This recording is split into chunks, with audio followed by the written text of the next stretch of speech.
Olá, campistas, como vocês estão? Quanto tempo que eu não estava com vocês, mas estamos de volta aqui nesse mesmo local. Hoje, trazendo mais uma pessoa maravilhosa para aumentar um pouquinho mais a sua fé e quem sabe você se tornar uma pessoa que quer levar mais Cristo à frente. Apresentando esse podcast hoje, eu, Alex Alves, e ao meu lado, meu irmão, Tiagão. Daí, Ti, como é que você tá? Tudo bem? Tudo ótimo. Que beleza. Olá, pessoal. E hoje nós temos uma pessoa muito interessante, Ti. Vamos começar as apresentações? Vamos lá? Vamos lá. Apresentar para você. Ele é sacerdote, missionário do PIME, estudante de enfermagem e vigário auxiliar da paróquia Nossa Senhora do Carmo. Hoje vamos apresentar para vocês o Padre Celo. Sou eu. Gostaram? Padre Celo. Puxa a vinheta, Matheus.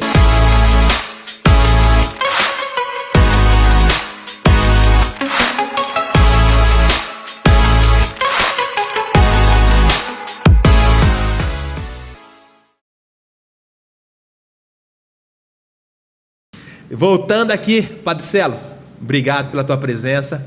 Muito obrigado por estar com a gente aqui hoje. Sou eu que agradeço pelo convite, me sinto lisonjeado. Olha que beleza. Padre, começar o nosso bate-papo, se apresente para todos. Então, eu sou o Padre Celo, mais conhecido como Padre Celo, sou missionário do PIME, trabalhei na Guiné-Bissau, na África, por 7 anos, de 2014 até 2021, e hoje atualmente estou estudando enfermagem na Unifil, uma universidade aqui de Londrina, e também estou auxiliando o Padre César Braga na paróquia Nossa Senhora do Carmo aqui em Londrina também. Que legal, Padre.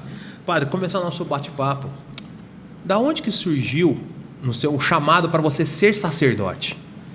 É uma história um pouquinho longa, Eu, graças a Deus, minha mãe sempre foi uma pessoa muito muito católica, muito de igreja, e desde pequeno me levava com ela para a igreja, para os grupos de orações, enfim. E com 14 anos tinha em Porecatu que eles chamavam um projeto, da RCC, onde você fazia uma etapa de encontros e depois, no fim daquele ano que você fazia aquela etapa de encontros, 4 encontros, se eu não me engano, você se tornava servo. E fiz a crisma ali com 12 anos, do 12 aos 16, falei, me livre, fiz a crisma, tô livre, Aí depois, só que eu vi aqueles encontros, sempre tive curiosidade de fazer, que lá em casa todo mundo tinha feito, minha mãe, minhas irmãs, só meu pai que era um pouquinho mais afastado, hoje, graças a Deus, capelão, fica sempre na porta da igreja, abrindo e fechando. E aí fui fazer com 16 anos esse encontro, E ali começou o chamado. Num desses encontros de sentir o chamado, foi uma história longa, que eu não falo agora, senão vou me delongar. E aí depois o Senhor foi tocando no coração. Até que teve um tempo, um momento que não teve como dizer não. Foi passando, tentei esquecer, não queria, meu sonho era casar, ter filhos, ser uma família normal, ser alguém normal. E aí depois, só que o chamado era muito forte. Aí teve, depois com 22 anos, não deu mais para dizer não, para fugir. E aí, quando eu decidi falar meu sim, a coisa foi. Em 6, normalmente um caminho vocacional no PIME era de quase 2 anos, Com 6 meses, quando eu decidi, eu já estava dentro do seminário. Então, assim, foi uma coisa de Deus mesmo. Você fez o seminário aonde, Padre? Eu fiz o seminário, inicialmente, eu fiz em Brusque, em Santa Catarina, propedêutico e a filosofia. Depois fiz um tempo de estágio aqui em Biporã. E em 2009 eu fui para a Itália, onde a gente faz a teologia.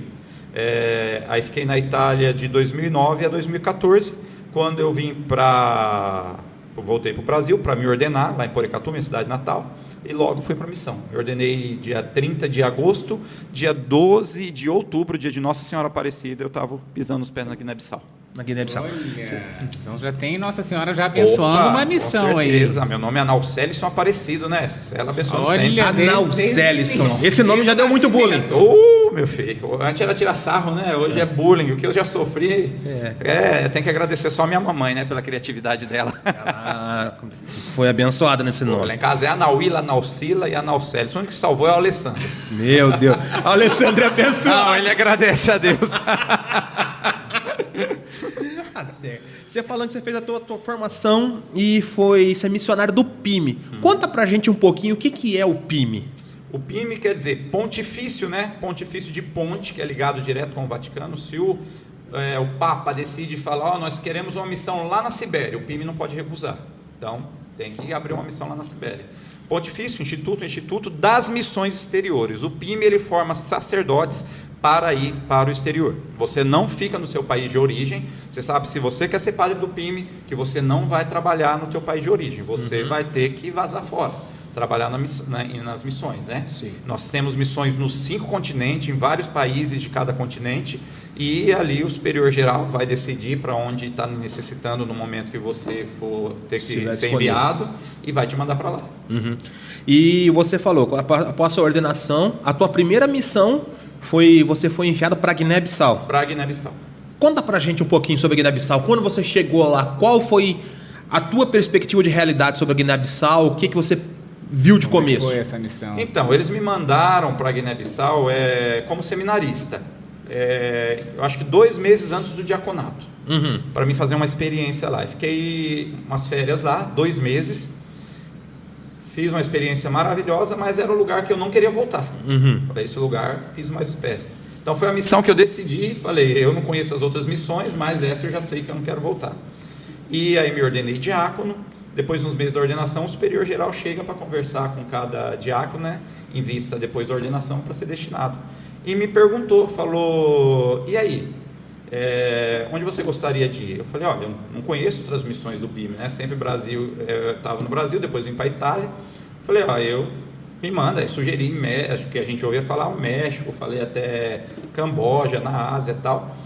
E falei, menos para Guiné-Bissau. Eu só não quero para Guiné-Bissau. Eu não quero ir para Guiné-Bissau, porque eu fui lá, eu tenho algumas dificuldades, sou muito ansioso, né? Até o psicólogo que me seguia falou, não, é melhor você ir para um lugar mais soft, né? Aí ele tá bom, tudo bem, ok, a gente vai ver o lugar ideal para você. Aí ali na véspera da ordenação, uns 3 meses antes, ele chegou, pensamos, refletimos, já achamos o lugar ideal para você. Aí eu falei, que bom, é onde? Na Guiné-Bissau. Cara do céu, e aí? Eu decepcionado.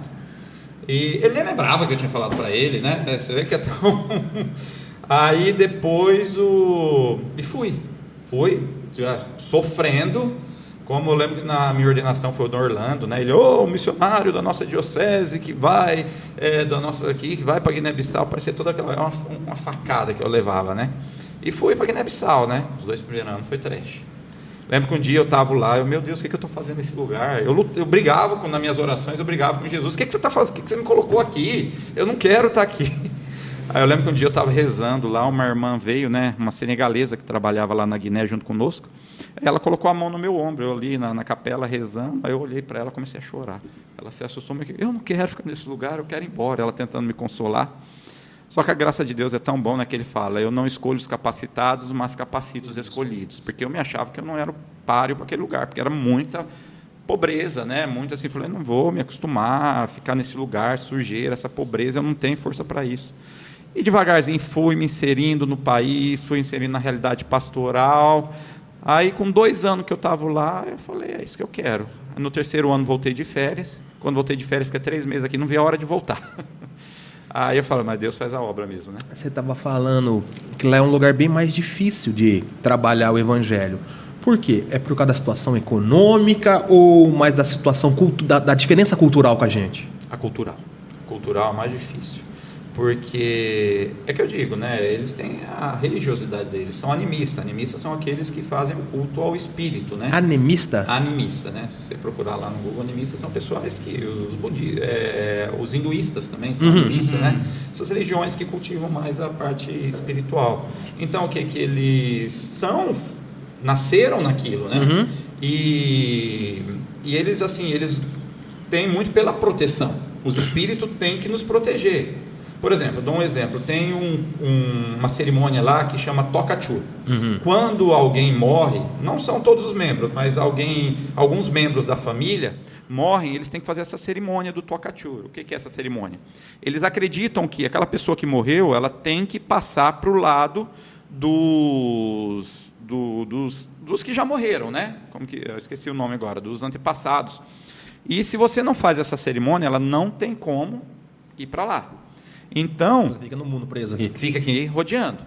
Tem uma tolerância de você fazer essa cerimônia. Ou você faz logo no funeral, ou tem um certo tempo que eu não entendi bem até quanto tempo é. E aí o que é essa cerimônia? É uma cerimônia, ela é regada eles fazem sacrifício de animais, de boi, galinha, porco, né? Então, eles degolam mesmo, derramam sangue, e alguns membros da família que vão fazer essas cerimônias. E o que fazem com esses animais que são mortos, né? Depois festa, cozinham aquela carne, vão lá e trazem bebida, é a cerimônia, e depois fica ali uns 7 dias fazendo festa, dependendo da família. Então, quer dizer, isso é muito forte, porque eles acreditam, se aquela pessoa ela não passar para o lado dos antepassados, aquela pessoa, depois você não fez a cerimônia, ela vai começar a te castigar, a família, todo mundo ali, né? Então, você vai começar a vir doenças, pessoas vão começar a morrer, a sua plantação não vai frutificar, e assim por diante. Então, eles têm que fazer aquilo ali. Uhum. E então, você entende, ali, a economia de uma vida inteira, eu vou economizando, eu vou trabalhando, o dinheiro que eu vou ajuntando, eu vou guardando para... dia que chegar o período de fazer aquela cerimônia, alguém morreu, eu morrer, vai gastar naquilo. Então, lá não tem energia elétrica para todo mundo, assim. Então, eu não gasto aquele dinheiro para comprar um painel solar. Às vezes, eu não gasto aquele dinheiro para colocar o meu filho na escola. Não gasto aquele dinheiro, tem alguém doente, para levar para o hospital. Então, aquilo, eu tenho um rebanho lá, eu vou guardando aquele rebanho lá. Às vezes, o boi morre, mas eu não vendo, porque aquilo lá vai ser para aquela cerimônia. O toca-chur. E aí o que acontece? Você vê que essas cerimônias vão levando a pessoa para trás, ela não se desenvolve. E aí o que a gente fala? A gente fala, não, gente, nós temos Cristo, né? Propõe para eles, temos Cristo, Ele morreu uma vez por toda por nós, Ele não pede mais sacrifício de boi, de galinha, de nada. Ele morreu, Ele já deu sangue, foi o único sacrifício. Nós estamos salvos pelo sangue de Cristo. E aí a gente vai convidando essas pessoas, propondo. Mas muitas aceitam, mas o que é? Normalmente você é enraizado, você cresceu naquilo ali, e para tentar desvincular daquilo não é fácil. Algumas gerações. Vai umas gerações, e mesmo aquelas pessoas que se convertem, elas estão com o pezinho ali, porque normalmente para o africano é muito importante a proteção, não importa às vezes a proteção de quem, importante eu estar protegido. Então eles sempre usam um amuleto, por todo o corpo a criança nasce, amuleto no pescoço, amuleto na barriga, amuleto no pezinho e tal. Então por quê? Porque aquele amuleto fez uma cerimônia e ele está protegido. Então assim, o desafio é esse, né? Você propor culturalmente essas coisas, você propor o evangelho e eles aderirem de verdade, se converterem de verdade. Porque eles mesmos que se convertem dizem, fala para a família, ó, se eu morrer, eu não quero que vocês façam essa cerimônia. Só que qual que é o problema grande também? Você se converte. Ok, me converti. Só que a tua família não se converteu. Aí o problema é que tem que fazer aquela cerimônia. E às vezes depende de você também. Você é um membro da família que você tem que estar presente naquela cerimônia. Aí você compra briga com a família inteira. Por causa daquilo.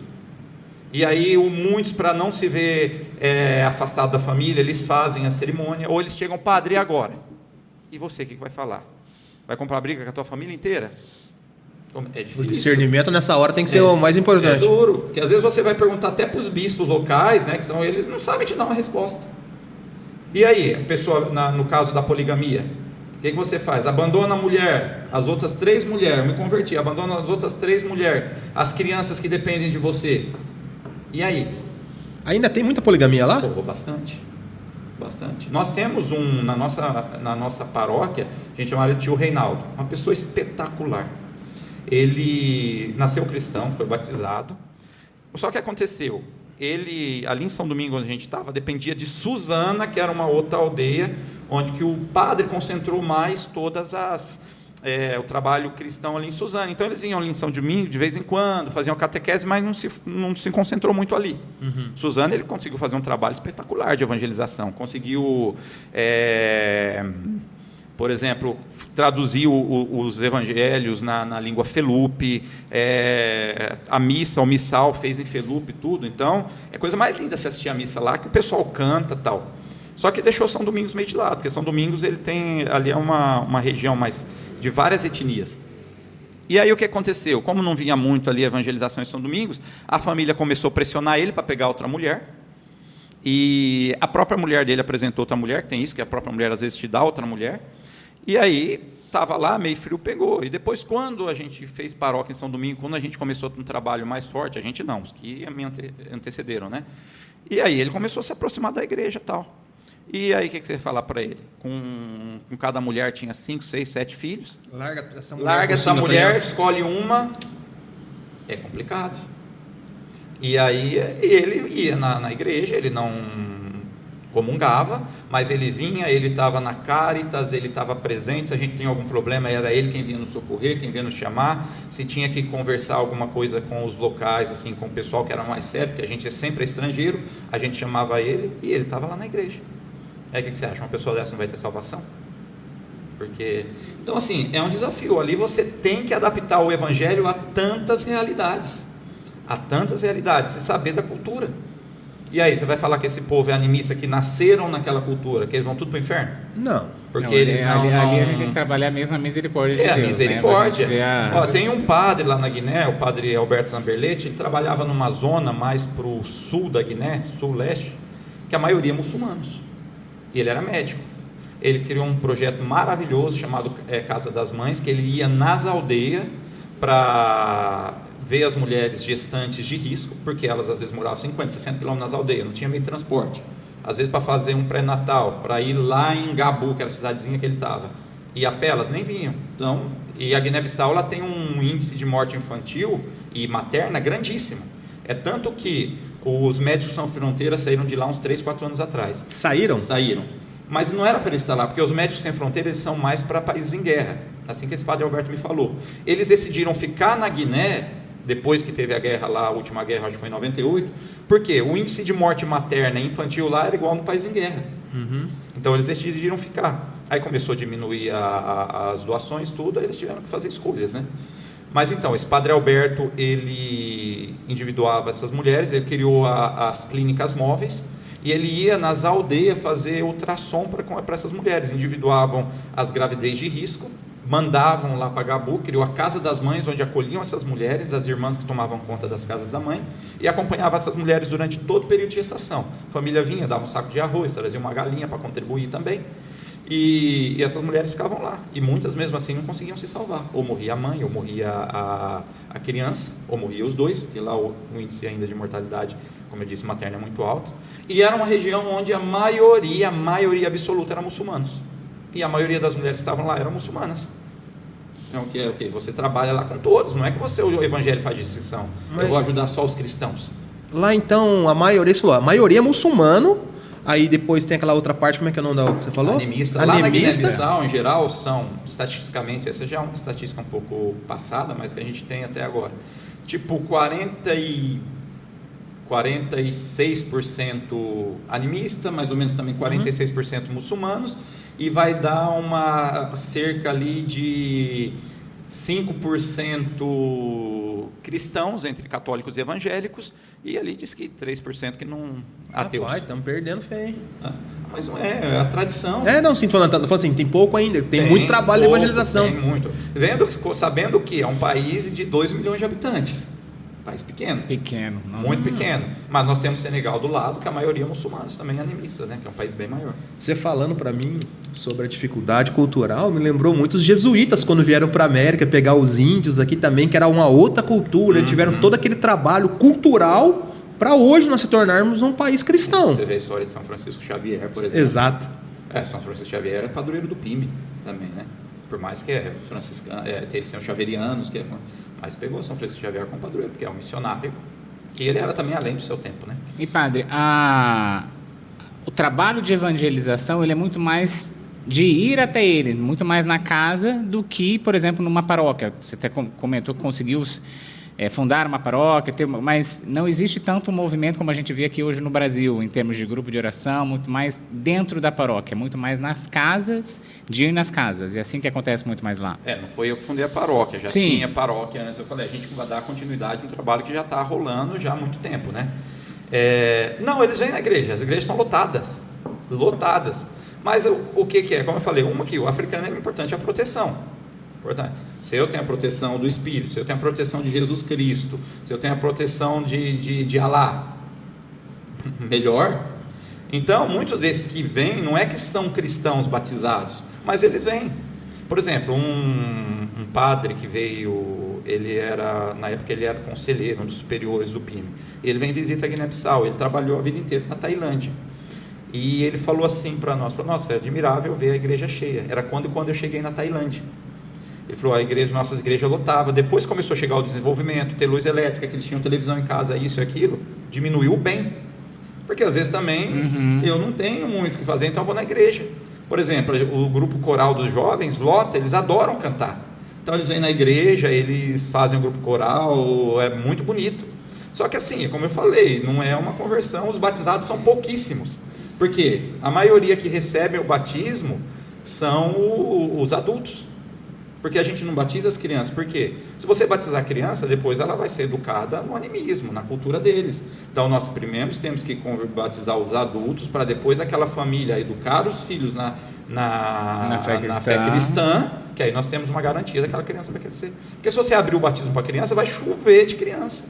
Só que depois aquelas crianças vão seguir totalmente não vai ter não, mas não seria mais, vamos falar, espiritualmente vantajoso ser batizado? Os evangélicos fazem essa ação. Só que para a gente, vamos pensar bem. Depois você vai batizar aquele monte de criança, depois eles não vão ser, porque na família não dá garantia que eles vão ser educados na fé cristã. Qual que é a condição? Até que para nós, para uma criança ser batizada, vai ser uma ação puramente, como podemos dizer... É formal ali. E de quantitativo. Eu tenho tantos na igreja católica mesmo, você vê o catecismo, qual que é a condição para uma criança ser batizada? Tem gente que fica, o pai e a mãe tem que se casar na igreja. Não, que ela seja educada na fé cristã. Sim. Até mesmo quando tem um casamento de disparidade de culto, né? Qual que é a condição? Que os filhos, pode ser qualquer religião, mas que os filhos sejam educados na fé católica, cristã, católica. Então, aí você vai batizar as crianças, mas depois você não tem essa garantia. Entendi. E o que mais que você achou de tanta divergência assim, cultural, que você fala assim, isso aqui é complicado de trabalhar? A maioria é essa questão cultural, né? Não, você falou da poligamia. A poligamia, a questão do rito, dos ritos, né? Essa para mim, essas duas eu acredito que é o maior desafio. A pobreza nem tanto, porque a pobreza é difícil, mas não é a pobreza que vai tirar a pessoa da fé. Inclusive a pobreza, muitas vezes ela aproxima. A pessoa ela vai se apegar no espiritual para tentar sair daquela situação difícil, né? Então a pobreza às vezes é mais fácil para você ajudar. Eu conseguia, por exemplo, os italianos, tinha amigos na Itália, que eu fiquei 5 anos estudando na Itália, então fiz muitos amigos, me ajudavam bastante, assim, às vezes financeiramente. E tá aqui também no Brasil, lá de Porecatu, o pessoal fazia arrecadação, eu tinha o padre, era o padre Jorge, o padre Isaac, eram mais solidários na época, faziam missas que arrecadavam, pessoas lá de Porecatu mandavam. Por mais que o Brasil ainda não tenha essa consciência missionária muito grande, igual os europeus, a questão de ajuda, mas vinha bastante ajuda, sim. Então, é fácil você ajudar, mas a questão é cultural, você transformar de verdade o coração daquelas pessoas que estão dentro de uma cultura desde o nascimento, para elas aderirem de verdade ao Evangelho. É igual hoje, chega aqui para nós, os budistas, né? Falam, não, está tudo errado o cristianismo. E tentam provar para nós por A e B. A gente não vai. Alguns vão se converter, mas com certeza vão ficar com o pezinho atrás depois. Então, essa era uma situação mais difícil, né? E assim, como padre, o que eu posso dizer é a solidão. Por quê? Hoje aqui, ontem à noite mesmo, eu fiquei até 11 horas, a gente está fazendo lá na paróquia as vias sacras na rua, nas ruas a gente faz via sacra, com missa das comunidades, a nossa comunidade ali, Nossa Senhora do Carmo é bem pequena, aí eu fui na comunidade São José Amarelo e o diácono fez lá ali na Nossa Senhora do Carmo, e aí eu acabei São José Amarelo, fui lá na Nossa Senhora do Carmo ver como que estava, aí uma família do lado, fiquei sentado com eles, aí pedi uma porçãozinha, ficamos conversando até quase meia-noite. Então, por mais então que o padre não tenha uma família, mas isso preenche o afeto, o contato, lá não. Porque as pessoas, fiz amigos lá, só que as pessoas te convidam, por exemplo, aí na casa, eles quase não convidam o padre, porque eles acham que tem que oferecer algo, e a vida para eles é difícil. Então eles vão te convidar somente no momento de festa, ou quando tem alguma situação. E aí às vezes chegava à noite, como eu falei, a missa enche de gente.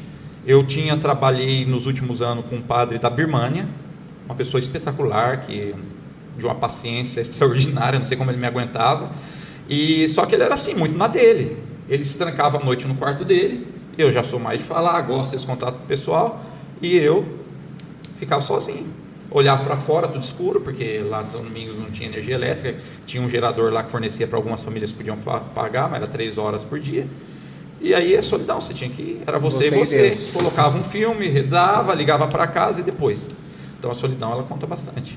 Era uma das dificuldades. E outra coisa, normalmente quando a gente fala de África, a gente tem muito aquela questão das crianças que passam dificuldades, que são abandonadas. Você presenciou muito essa parte da dificuldade da criação dos filhos lá, das crianças na África? Então, gente, o interessante é isso, né? Porque realmente a ideia da África é essa, né? Exato. Da miséria, da pobreza. E graças a Deus, assim, não encontrei ninguém passando fome. Você vê bem menos mendigo, você vê bem mais mendigo aqui do que lá. Você às vezes vê na rua pessoas que têm problemas mentais, que não conseguem ficar em casa, que não tem um tratamento, tal, aí você vê bastante. Mas mendigo assim pedindo pela rua é muito difícil ver.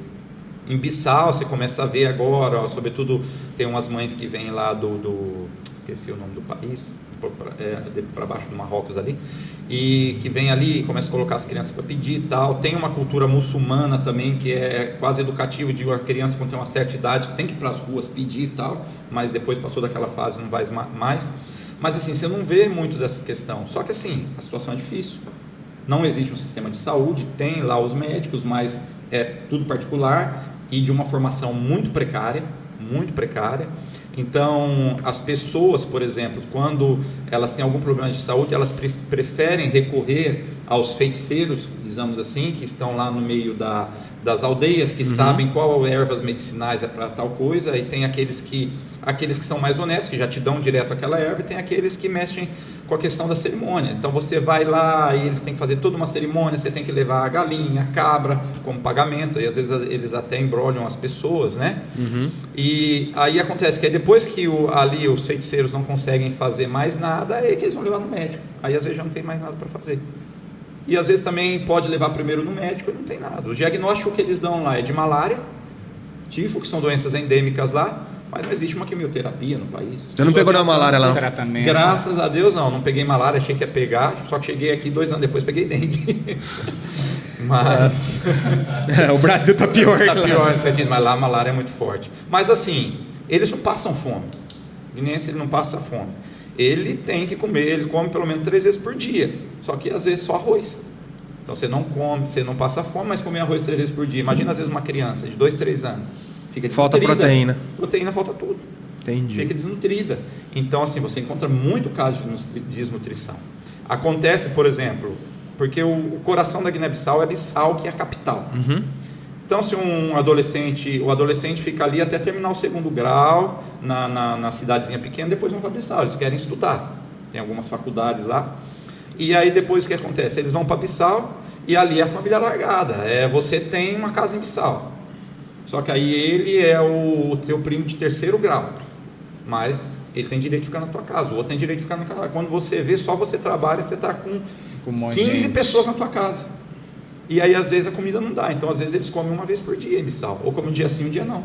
Aí, esses jovens vão procurar trabalho de segurança, alguma coisa para fazer, para poder tentar comer. Então, nesse sentido, em Bissau, que é a capital, passam mais dificuldade. É mais dificuldade. Já do que vi na aldeia. jovens nossos que iam para Bissau estudar, quando voltavam bem magros, né? Corpados, tudo. Porque a situação, às vezes, é difícil. Mas, assim, fome de você ver, igual você via antigamente, aquela criança barrigudinha, você vê um monte. Mas ali, toda desnutrida, o urubu querendo comer, a mãe morrendo, aquilo não. Aquilo hoje, graças a Deus, pelo menos ali naquela região, você não vê. Graças a Deus, mas tem essa situação da desnutrição. Então, por exemplo, eu trabalhava com a pastoral da criança e a gente lidava muito com isso, né? Caso de desnutrição e tal. Então, nas aldeias, às vezes crianças com algum certo tipo de doença, os pais às vezes não se preocupavam de levar no hospital. Lembra de uma criancinha com ferida na boca, toda cheia de feridinha, coitado, inflamado, o menininho tinha 3, 4 anos, e aí eu voltei no outro mês fazer a visita, a criança ainda com aquele mesmo problema. Eu falei para a mãe, mas e aí? Mas o pai dele não dá dinheiro, eu já falei para levar, não quer levar. Eu tive que pegar esse pai de jeito e briguei. Falei, vou vir com a polícia aqui, se você não levar. Aí levou a criança no médico, quando eu voltei já estava tudo cicatrizado, a feridinha da criança, né? Então, assim, tem muito essa questão, às vezes, na aldeia ali o pai não liga, ou o pai tem várias outras mulheres, ou tem que trabalhar para outro lugar, deixa a mulher sozinha lá. A mulher tem que plantar, às vezes ela planta ali, faz uma hortinha, aí às vezes o que ela arrecada, ela vai vender o gilozinho, o que ela plantou lá, a cenoura, para poder comprar lá um tempero, uma mistura para colocar no arroz. Então a força da mulher também lá é muito... a mulher tem uma força lá, a mulher levanta de manhã, porque ela é uma monocultura quase, é o caju. Então chega no período da campanha, que eles falam campanha do caju, que é a safra do caju, eles vão lá para o meio do mato, então a mulher pega a criança menor, pega o outro filho pequenininho, tem um de 3 anos, outro aqui de recém-nascido, com uma bacia, aquela de alumínio desse tamanho, cheia de coisa ali para levar para as crianças comer, e anda 5, 6, 10 quilômetros para chegar na horta de caju que eles falam, né, na terra dela. Aí já imagina, você anda tudo isso com essas crianças lá, depois vai lá para colher o caju, fica o dia inteiro lá, aí volta com essas crianças, mas com feixe de lenha na cabeça, para depois ter a lenha lá para eles queimar e cozinhar, que cozinha no fogareirinho, né? A outra criança pequenininha sempre trazendo alguma coisa, e a mulher trabalha. Aí depois ainda, às vezes, o dia que não vai na horta, vai na feira vender, aquilo que ela plantou, ela vai procurar vender, ou vai lá no Senegal comprar alguma coisa para poder revender, ganhar um dinheiro a mais. E o marido também vai ajudar na horta de caju, mas a força feminina lá é muito grande. A mulher guineense é uma guerreira. Nossa. A mulher africana em geral. Que coisa linda. Ô, padre... Estou falando demais, né? No Brasil há quanto tempo já, padre? Eu voltei para o Brasil, saí da Guiné no começo de dezembro de 2021, passei 40 dias lá na Itália e depois já vim para o Brasil em 2022, que eu já comecei a estudar. Era para você voltar mesmo? Eu queria fazer meus planos. A missão e... Não é que terminou. Meus planos era ficar 10 anos lá. Aí aconteceu uns percalços aí nesse meio do caminho e tal, e aí os superiores mandaram eu vir estudar, me proporam de vir estudar, né? Eles queriam que eu fosse estudar na Itália, aí eu falei, meus pais já estão de idade, aconteceu toda essa pandemia no meio, aí eu falei, a gente pode preferir, já que tem que estudar, vou estudar no Brasil, né? Uhum. É que na Itália o curso era menor, como a enfermagem lá integral, em 3 anos eu terminaria, aqui é 5 anos, né? Aí eu falei, não, mas vou no Brasil. Aí vim para estudar enfermagem aqui, justamente porque a gente tem muito projeto no campo da saúde, como aquele que eu falei. Eu ia até te perguntar, porque a decisão de fazer enfermagem se é voltada para essa área de missão, foi pensando nisso? Isso, pensando na missão. E uma que também no PIME nós temos casas de padres idosos, né? O padre do PIME fica idoso, então temos aqui ali em Biporã e temos na Itália também. E também poderia ser usado também para cuidar desses padres, dos velhinhos. Fazer um tempo, né, é que você falou que o PIME está envelhecendo, né? Tá envelhecendo. Aí, ó, você quer virar padre, ó, quem sabe tua vocação não é entrar pro PIME, né? Achei que estava falando pro Vitor. Não, o Vitor não. Às vezes, o jovem que tá buscando o sacerdócio, muitas vezes pode ser também voltado para a missão. Temos que incentivar também essas pessoas também, né? Eu tive agora em Belo Horizonte. Em Belo Horizonte eles têm um projeto muito interessante que eu conheci há pouco, chama o ADI, né? Tem uma coisa chamada Mãe Acolhedora, desse senhor, uma história muito bonita, que um empresário de bastante posses lá em Belo Horizonte, que ele criou essa casa para ajudar padres e seminaristas. E tem uma linha terapêutica psicológica chamada ADI, que é aberta para todos os padres e seminaristas, que ajuda, um a mais para ajudar nessa questão da psicologia e tal dos padres, né? E a gente estava lá num grupo de 200 entre padres, seminaristas e bispos fazendo essas terapias, né? Foram 15 dias. E quando eu falava para esses seminaristas, do PIME, alguns nem conheciam, tinham muito do Nordeste, e muitos assim despertavam esse interesse, né, de querer, missão, sempre pensei e tal. Só que é desafiador, né? Tivemos um padre Lúcio de Florianópolis, diocese de Florianópolis. Ele ficou quase 12 anos na Guiné-Bissau, como associado ao PIME, mas continuando como diocesano lá. E ele tentou ver se conseguia algumas vocações lá da diocese de Florianópolis para substituir ele, e não conseguiu. Porque hoje é difícil, muitos não estão querendo esse comprometimento, né? De ir para fora e tal. E quando você procurou de iniciar o seu sacerdócio, você já pensava nessa realidade de missões ou não? Foi uma tentei descoberta? escapar, porque a paróquia lá de Porecatu, onde eu nasci e criado, sempre foi uma paróquia do PIME. Em 2005, o PIME deixou. Então já... Teve um padre lá, o padre Luiz, que ficou 40 anos, né, uma figura icônica lá em Porecatu, só que era uma figura também difícil, que ele não deixava outro padre trabalhar com ele, né? E depois, assim, aí um animador vocacional do PIME me conheceu, ficou sabendo que eu queria entrar no seminário. Eu já não morava mais em Porecatu, eu estava lá em Mojimirim, trabalhava, estudava lá e tal. E aí eu estava querendo entrar na diocese lá. Só que aí ele propôs de fazer um acompanhamento com o PIME. Teve uma história interessante, né? Que eu estava tentando desvincular de tudo quanto é maneira, né? Aí voltei lá para Mojimirim, vim passear um dia em Porecatu, e ele ficou atrás. Aí tinha um animador vocacional, o Donizete, também ficou atrás ali, falando para os meus pais, fala para o Celo e tal, não sei o que, lá fazer o encontro com o PIME.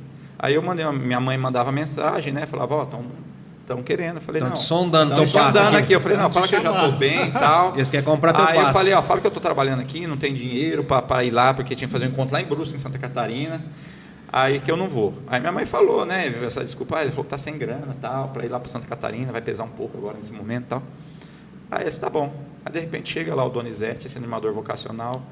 Tô com um cheque aqui para ele. O problema é ele. Aqui, ó. A passagem, um suco e uma cuca para você ir para Brusque. E aí não teve. Aí fui em Brusque, fiz o encontro, gostei. Me dei bem com o seminarista. Aí ele me deu um livro do Paulo Mana lá para ler, que é um livro muito radical. Que eu não aconselho dar para um jovem que está pensando que é bem radical esse livro. Aí fiquei com um pouquinho de medo, mas aí só que fiquei em dúvida. Aí fiz mais um encontro em Brusque. E eu fazendo encontro na diocese, Brusque Diocese, fui orando, pedindo para Deus. Aí uma senhorinha uma vez estava orando por mim, ela chegou, não sei, estava orando por você esses dias. Deus falou para você largar de ser covarde, viu? Que ele te chama para ir para águas mais profundas desse jeito. Dona Marilda, eu lembro na época.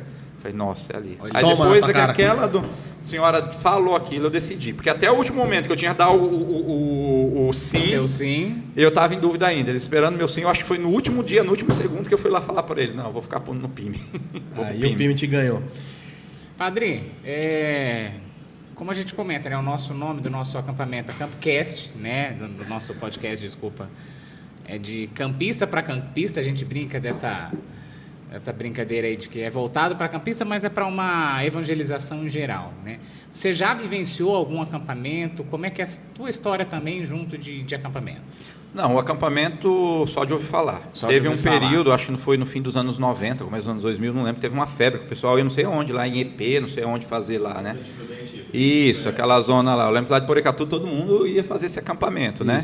Tinha vontade, mas nunca não teve oportunidade, né? Aí depois, voltando agora para o Brasil, que eu estou voltando a falar novamente. O Vitor fez convite, teve um pessoal lá de Sinop, né? Sorriso, né? A Cibélio, né? Fez o convite e tal. Só que assim, não teve oportunidade, que eu estou em débito até que os retiros do clero, faz 3 anos que eu não faço os exercícios espirituais, desde quando eu voltei da Guiné, porque a faculdade é sempre no meio do ano, né, os negócios. A faculdade que eu faço, ela tem um negócio é bimestral. Fecha um bimestre, gosto de fechar assim um ano, e não está tendo oportunidade, né, às vezes eu quero, então até agora não coincidiu, né. E qual mensagem, padre, você daria hoje para a juventude? Você que, no caso, vivenciou tudo isso como um grupo de oração e acabou indo para um sacerdócio, qual mensagem você daria na atualidade hoje para o jovem, para buscar mais a Deus, para estar mais presente hoje na vida com Deus? Não, com certeza, eu digo, busque a Deus, que Deus é maravilhoso, né? E hoje, que eu estava falando com ele antes da gente começar o podcast, né? Eu falei, a Igreja Católica ela é tão linda, que ela tem um espaço aberto para tudo quanto é tipo de espiritualidade, né? Então, assim, a gente encontra na igreja uma gama de espiritualidade, e não tem como você não se encaixar, né? Dá dó daquelas pessoas que falam, agora eu encontrei Jesus, né? Sai da igreja. Eu falei, mas você nunca procurou aqui dentro, né? Tem tudo quanto é tipo. Tem tudo quanto é tipo de espiritualidade. Então, assim, é difícil hoje, eu vejo hoje, concorrer com muitas coisas que o mundo está oferecendo aí, né? Que não são poucas e que são prazerosas, né? Não vou dizer, são prazerosas, só que momentaneamente, né? E a vida com Deus, ele nunca mentiu, falou, quem quiser seguir, carregue a sua cruz. Às vezes a cruz é pesada, porque estando na vida com o Senhor, você se depara com as suas cruzes, com as suas fraquezas, com as suas misérias. Não é que, eu acho que todos nós estamos aqui, ninguém é santo, a gente busca a santidade, a gente tem nossas quedas, se levanta, eu digo eu como padre, só que é muito bom, né? Então, assim, o que eu falo, se abra a Jesus, né? Se abra a Jesus, e não é porque você está dentro da igreja que não te é permitido a viver tantas experiências maravilhosas que o mundo oferece, que não são experiências negativas, né? Que são experiências positivas. Então, assim, dá para conciliar tantas coisas, mas seguindo Jesus, e você vai ter o discernimento de saber o que você pode escolher, aquilo que é bom e aquilo que não te faz bem. E para os jovens que já estão dentro da igreja, né? Seja radical com Jesus, mas radical de coração aberto. Aberto para todos, não é, como eu disse, não é só uma espiritualidade, não é só uma pastoral, não é só um grupo que tem a verdade absoluta. A verdade está em tudo dentro da igreja, né? A gente pode buscar em tudo, está na renovação carismática, está em certos fragmentos até da teologia da libertação, que são coisas que abriu a igreja para o outro, está nos focolarinos, está no neocatecumenato, está na pastoral da criança. Jesus, ele se encontra em tudo que a igreja oferece, está na campanha da fraternidade. Então assim, basta a gente estar de coração aberto e saber aceitar o outro. Mas que eu tive lá na África, de lidar com totalmente diferente, e encontrar Jesus no meio daquele povo, em cada sorriso, em cada criança, em cada mãe, em cada homem ali. E imagina aqueles que partilham a mesma espiritualidade. Então venha, chega que ali a igreja é como eu te falei, é um celeiro que cabe tudo quanto é tipo de pessoas. Exato. Tudo tendo o seu discernimento, a gente consegue encontrar Cristo. Consegue encontrar Cristo. Padre, tem uma história que eu gostaria que você comentasse com nós, que você intermediou a adoção de umas crianças para sua prima. Você trouxe na mala umas crianças da Guiné? Não, quase. Ela veio buscar. Ela foi buscar. Como é que foi essa história? Foi uma história bem interessante, porque eu trabalhando com a pastoral da criança, foi bem no comecinho que a gente começou a trabalhar com a pastoral da criança lá. E aconteceu, como eu falei, a questão da mortalidade materna infantil, né? Uma jovem que era paroquiana nossa lá, e tinha um senhor também que era parente dessa jovem, o Marciano, que ele veio me procurar junto com um membro da igreja evangélica, que era primo dele. E veio: padre, olha, aconteceu que a mãe dessa jovem que participa aqui da igreja, ela foi ter essas meninas gêmeas e ela faleceu. Ela já tinha 9 outros filhos, né? Com as gêmeas seriam 11. E ela teve uma hemorragia muito grande e perdeu as crianças. E o que acontece? Perdeu as crianças? Perdeu a vida. Perdeu a vida. A mãe perdeu a vida. A criança não pode ir para casa porque o pessoal do hospital não quer liberar as crianças. Por quê? Outro fato tradicional, né? Algumas culturas ali, etnia, eles têm a tradição do que? Eles acreditam que a criança, a mãe morreu no parto, e sobretudo quando é gêmeos, a criança pode ser possuída do espírito que fez com que a mãe morresse. E essa etnia, que são os felupes, eles trabalham muito com veneno. Então acontecia do que? A família ter medo, e também o hospital, de algum parente ou algum da etnia lá pudesse o quê? Dar um jeito de envenenar a criança. Então você pode por ser gêmeos. É a cultura que eles, não só pelo fato de ser gêmeos, aí eles acreditam, tem isso quase em toda a África, às vezes eles acham que a criança também pode ter possuída pelo Irã. O Irã é um espírito que ele faz o bem quanto o mal. Se você precisa de fazer algo bem, você vai para o Irã. Se quer fazer mal para alguém, você vai para o Irã. E ela pode ser possuída pelo Irã, e essa pessoa, não só a criança, mas a pessoa que tem o Irã, então eles acreditam que aquela pessoa tem poderes. Então ela pode fazer alguma coisa, você morrer, fazer o mal. Então o que acontecia? Podia que alguém chegasse: deixa eu ver teu filho, colocasse um veneninho ali na mão e colocasse na boca da criança e acabasse com a criança. E tem tantas outras formas que outras etnias também usam para dar fim, quando eles acreditam que a criança é possuída por algum espírito, né? Eu vou lá e coloco a criança no meio do mato, deixo ela passar a noite lá. Se eu chegar lá, voltar, ela estiver lá ainda, porque ela não tem espírito, o espírito não quiser ela, então, se eu chegar ela não tiver mais, um bicho pode pegar a criança, a formiga pode matar a criança, está lá, coloca na beira do rio, sobra amarelo, leva a criança embora. Então tem muito isso, e tem pessoas adultas também que eles acreditam que tem o Irã. E no fim, o hospital não queria deixar essas crianças irem para casa, o pai também não queria que elas fossem, com medo disso acontecer, e aconteceu que elas precisariam para algum lugar. E o hospital precisava da vaga, porque eles precisavam do leito ali. Aí vieram atrás, falaram: meu Deus, e agora? A diocese lá, a diocese de Bissau, tem um orfanato. Só que esse orfanato, ele nasceu para crianças com deficiências. Só que aí teve um caso de tantas crianças também que ficavam órfãs, tantos casos que a família não queria, que começou a acolher. E aí a gente foi lá falar no orfanato e não tinha vaga. Aí tinha uma irmã senegalesa, eram 3 irmãs senegalesas que trabalhavam com nós. Uma foi ver no Senegal também para ver se conseguia. Só que também tudo cheio. E essas crianças ficaram, não sei que ficaram 12 dias no hospital até a gente conseguir lá no orfanato da diocese. E nesses 12 dias, eu tinha costume de sempre assim, quando a gente estava fazendo alguma atividade, eu não tenho redes sociais, só WhatsApp. Então postava no WhatsApp meus contatos e mostrava pro pessoal. E das crianças eu mandei as fotos, falei: orem por essas crianças, por essa família que está passando isso, isso e isso. E essa prima minha, ela sempre foi uma pessoa caridosa, até porque ela é espírita, então eles têm essa dimensão da caridade, né? E ela, mas não pode adotar? Olha, a adoção aí no Brasil já está, é coisa mais difícil, casal passam 15 anos para conseguir uma criança. Eu falei, imagina uma adoção internacional, né? Aí ela falou, não, mas se puder adotar, tal, eu me disponho. Aí eu falei, não, é impossível, né? E ela já tinha outros 3 filhos, né? Aí eu, tá. Aí passa, a gente correndo atrás de orfanato, tudo. Aí passou uns dias, mandei, falei, olha, ainda a situação das crianças é difícil, orem aí para que as coisas deem certo. Ela falou, eu estou falando para você, eu estou disposta a adotar. Eu falei, fulana, mas não é assim. Mas não é assim, não é fácil, né? Só que aí tinha uma irmã que falou que uma vez ela estava vendo a questão de uma criança para mandar para a Itália. Tinha um advogado que estava fazendo os trâmites, intermediando. Eu conversando com essa irmã, amiga minha, assim, ela falou, mas tenta falar com o Zé Luiz, que esse advogado. Aí eu fui sem pretensão, liguei para ele e tal. Eu falei, olha, padre, eu já fiz para a Espanha, já fiz para Portugal e para a Itália, eu nunca fiz para o Brasil, mas o processo é sempre o mesmo. Aí eu falei, Márcia, ele falou assim, tenta. Aí fui conversar com a família.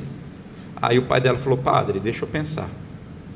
Aí depois ele chegou, falou, padre, se for para alguém que você conhece, tua família, eu aceito. Eu falei, fulano, só que é uma ideia, não é nada, a gente não sabe, tal, e é uma coisa difícil. Aí conversando com o advogado, só que o advogado falou, você tem que ver com toda a família se todo mundo aceita. Família no sentido, os irmãos, o pai, os primos, tio, toda a família largada ali, porque se depois anda o processo, um levanta falando o que é, o juiz aqui na Guiné vai dar para o familiar. Aí, eu lembro que um dia fizemos uma reunião, ele reuniu todos na porta do hospital, e reunimos todos lá. Aí eu falei, os membros mais importantes, falei, está acontecendo isso, tem uma pessoa que quer, só que assim, a adoção é séria, não é um negócio depois que deu certo, vocês levantam, eu quero as crianças, porque eles têm aquela ideia, vamos mandar a criança lá, quando ela crescer, ela vem ajudar a gente, né? E eu falei, não é isso. E aí nenhuma família falou, um não pode, outro não pode. Aquela hora me deu uma dor, né? Eu falei, caramba, você vem ao mundo, não tem ninguém para te acolher. Nossa, me deu uma dor. Não porque também eles não queriam, porque não tinham condições, as 2 crianças, né? E aí aí falamos, começou o processo. Essa minha prima começou o processo, ela foi fazendo festa para arrecadar dinheiro, porque ficou caro, né?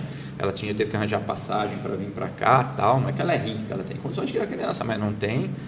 E resumindo a história, acho que era uma coisa tanto de Deus, que em 10 meses saiu a guarda. Em 10 meses as crianças no orfanato, em 10 meses ela veio para Guiné-Bissau, pegou as crianças, trouxe para o Brasil, e hoje essas crianças estão com, acho que 2018, agora elas vão fazer 8 anos. Não é que eu tenho muito contato, não tenho muito contato, mas sei que estão bem, vejo fotos nas redes sociais e as meninas estão crescendo. Então, é uma coisa mais... São brasileirinhas agora, né? Elas falam português fluentemente, né? Porque não aprenderam a falar a língua local e estão lá. Ela ainda não é que está com a adoção, ela está com a guarda e o processo está correndo. Nossa, ainda é bem complicado. É burocrático, aqui no Brasil é burocrático. No Brasil é burocrático, não é lá? Não, lá conseguiu, porque agora o processo está aqui no Brasil. Então tem toda aquele coisa de juiz, de, como se chama, aquele assistente social, todas essas coisas de correr atrás, de ver tudo. É tão burocrático que ela fala, vou levando, ficar com a guarda com 18 anos, ela já tem autonomia e passa. Mas assim, elas estão bem cuidadas, tem amor, tem carinho, tem tudo que uma criança pode ter. Que beleza. Que legal. E o pai fica feliz, tem contato com a família lá, a minha prima manda foto para os pais, tem contato com o pai, com as irmãs, sabem que são adotadas, sabem que tem uma família lá, essa minha prima sempre conscientiza, às vezes brinca, vocês vão crescer, quando vocês crescerem, se vocês quiserem, vocês vão poder ajudar a família de vocês. E a família espera isso ainda? A gente colocou, coisa, não sei se espera, mas assim, elas têm a consciência de onde é da origem que elas veem, se depois que elas crescerem, tiver condições de fazer alguma coisa. Legal. E o futuro, padre? Agora acabar a enfermagem? Pertence a Deus. Olha, eu estou aberto na mão de Deus, porque assim, eu sempre fiz meus planos e Deus não queria ir para a África, Ele mandou, não queria ir para a Itália, queria fazer a teologia nas Filipinas, Ele mandou para a Itália, não queria voltar para o Brasil, tive que voltar para o Brasil. Então eu estou assim, Senhor, olha, se você quer mandar para qualquer lugar, eu estou disposto. Que quer que eu fique aqui, também eu fico, sem problema. Que eu estou fazendo uma experiência bonita aqui, estou vendo que, nossa, eu agradeço a Deus por essa oportunidade agora que eu estou tendo nessa paróquia aí. Porque a gente vê que também o desafio da evangelização aqui não é pouco, né? Não tem tanto essa parte social, que graças a Deus, por mais que a gente é um país ainda que tem tantos problemas, mas o governo tem mão. Lá na Guiné a gente tem que fazer o papel do governo. Mas assim, tem muito desafio também aqui. Então assim, faça de mim o que você quer, eis-me aqui. Ou a Maria falou e vamos para frente. Então, meu objetivo hoje é terminar esse curso, auxiliar lá na paróquia, e aí se o superior depois falar, vai para lá, vai para cá, se Deus tocar no meu coração, quer que eu fique aqui, eu não tenho problema de ficar, então eu estou aberto para fazer a vontade de Deus. Que beleza, padre. Padre, mais alguma interlocução, Tiago? Acredito que você tem algum desejo, algum sonho que você ainda deseja fazer nessa área de missão como evangelizador? Tem alguma coisa? Missão, se eu for, de colocar em prática o que eu estou aprendendo agora, né? E como sacerdote de um dia poder ser pároco. Porque querendo ou não, até agora eu vivi sempre à sombra do que sempre me deram a oportunidade de trabalhar, mas você nunca tem autonomia, né? De ter sua ideia, de coisar, de poder. Então, se é da vontade de Deus também, mas é um sonho, eu acredito, de todos os sacerdotes, né? De um dia poder ter em mão uma paróquia, ter rebanho para chamar de seu. Que legal, padre. Comandar uma paróquia. Nem tanto já para comandar, comandar não. É de pastorear. Sim. Se Deus vê que eu sou... Estar à frente de uma paróquia. Que legal. Faço nosso convite já, vamos com a gente um pouco no acampamento. Se um dia desse, Deus preparar. Para você. Tem diversos. Deus preparar. A gente tem um acampamento, existe até um acampamento só para padres, Magnífica, Price, que acontece todo ano em Presidente Prudente, tá? Uma experiência magnífica. E temos Homens de Fé que vai acontecer agora, que é direcionado para os homens. Temos acampamento de adultos. Tá o convite para qual que... Se quiser ir com a gente também no Homem de Fé, precisamos de muitos sacerdotes no Homem de Fé, porque no Homem de Fé tem momentos também que os padres atendem confissão para os homens. Também já deixo o nosso convite, se quiser, como eles quiser trabalhar com a gente, comer churrasco e evangelizar, é a nossa verdade. É que eu falo, eu estou aberto, eu agradeço Deus. Como eu falo, eu estou numa situação agora que a faculdade me toma muito tempo. E a paróquia, querendo ou não, eu estou ali para auxiliar o padre. O que eu recebo de convite, os padres, vem celebrar aqui, vem celebrar. Até gostaria, só que não dá. Lá em Policarpo mesmo, é direto. Padre, você pode? Não dá. Quando eu posso, eu vou, mas o tempo é curto. Nem em casa, vem minha família, eu quase vou agora, amanhã lá que vai ter uma corrida, eu quero participar. Antecipei, convenei com o padre César antes, conseguimos colocar na agenda, mas assim, não, se tiver oportunidade, eu vou com prazer. Não é que eu estou fugindo não, viu, Vitor? Mas aqui realmente... Não, vamos pegar o seu de jeito. Tá difícil. Você trabalhou no acampamento de casais lá também, né? Com o pessoal do acampamento de casais? Eu fiz uma experiência 1 ano lá, que eles chamaram lá, só que aí depois chegou outro padre lá, né? Aí eles... que outro padre é mais pop que eu, aí me colocaram de escanteio. Entendi. Entendeu? Falou assim, o dia do acampamento, com todo jeitinho, o pai dele, não, você não vem substituir ele para celebrar a missa, é porque ele quer, só que não dava para ir, né? Ajudar, mas assim, tô brincando, mas vou com prazer. Foi uma experiência muito bonita trabalhar no acampamento deles ali. Porque querendo ou não, o padre ganha muito com as experiências do outro. Não é assim, a gente tem... Cara, vocês não têm ideia de como a gente é enriquecido com a experiência dos leigos, que vêm confessar, vêm com uma direção espiritual. Às vezes você olha um leigo assim e fala, não, minha fé não é nada comparado a esse daqui. Não é nada, essa pessoa ela já ganhou o reino do céu, quem sou eu? Outras pessoas, assim, você vê que você vai atender uma pessoa que ela está carregando um fardo tanto, e você com uma palavra sua, aquela pessoa deixa tudo ali, sai aliviada e te agradece, ainda é bonito demais. Então, assim, a experiência com o povo de Deus é bonito. Já não é tão bonito entre nós sacerdotes, porque falou racinha difícil, viu? Mas entre o povo de Deus é normal, irmão sai se pegar, realmente. É normal. Mas o povo nos fortifica. Por isso que eu falo, o pessoal, mas você vai trabalhar de enfermeira? Eu falo, não, eu sou padre. A enfermagem é um a mais na minha formação, mas a pastoral me encanta demais.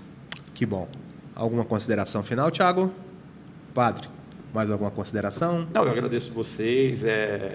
A gente se sente valorizado, né? Por querer saber a experiência da gente, chamar a gente, dar esse espaço, é muito bonito. Então, eu agradeço vocês, que vocês continuem fazendo esse trabalho maravilhoso, como eu disse na oração, né? Um trabalho de evangelização. Então, o Senhor toca no coração da gente para cada um poder evangelizar da maneira que pode. Por isso que eu falo, isso é o bonito da Igreja Católica. Sim. Então, continue fazendo com afinco, né, de coração esse trabalho, que eu acredito que vocês vão alcançar muitas pessoas para o Senhor. Amém. Amém. Agradecendo a tua presença, Padre, tua disponibilidade, né? Quero ressaltar aqui para todo mundo, que a gente não falou no início. Quem está assistindo até agora, gente, vamos lá, curte esse vídeo, curte o nosso canal, gostou de todo o nosso conteúdo, de toda a história do Padre aí, compartilhe para aquele amigo, aquele familiar teu conhecer um pouco mais o nosso acampamento, toda essa história que só vem enriquecer a nossa evangelização e o nosso AcampoCast. Isso aí. Muito obrigado a todos vocês. Que nosso Senhor Jesus possa estar na vida de todos e que a Nossa Senhora Aparecida interceda por todos nós. Amém? Uma bênção final, né, para esse povo de Deus. Ô, padre, com certeza. Tua, padre. Vai lá, padre. O Senhor esteja convosco. Ele está no meio de nós. Pela intercessão da Virgem Maria e do seu castíssimo esposo São José, que o Deus Pai Todo-Poderoso abençoe você e toda a sua família em forma de paz, saúde, em nome do Pai, do Filho e do Espírito Santo. Amém. Fiquem na paz do Senhor. Amém. Tchau, tchau, gente.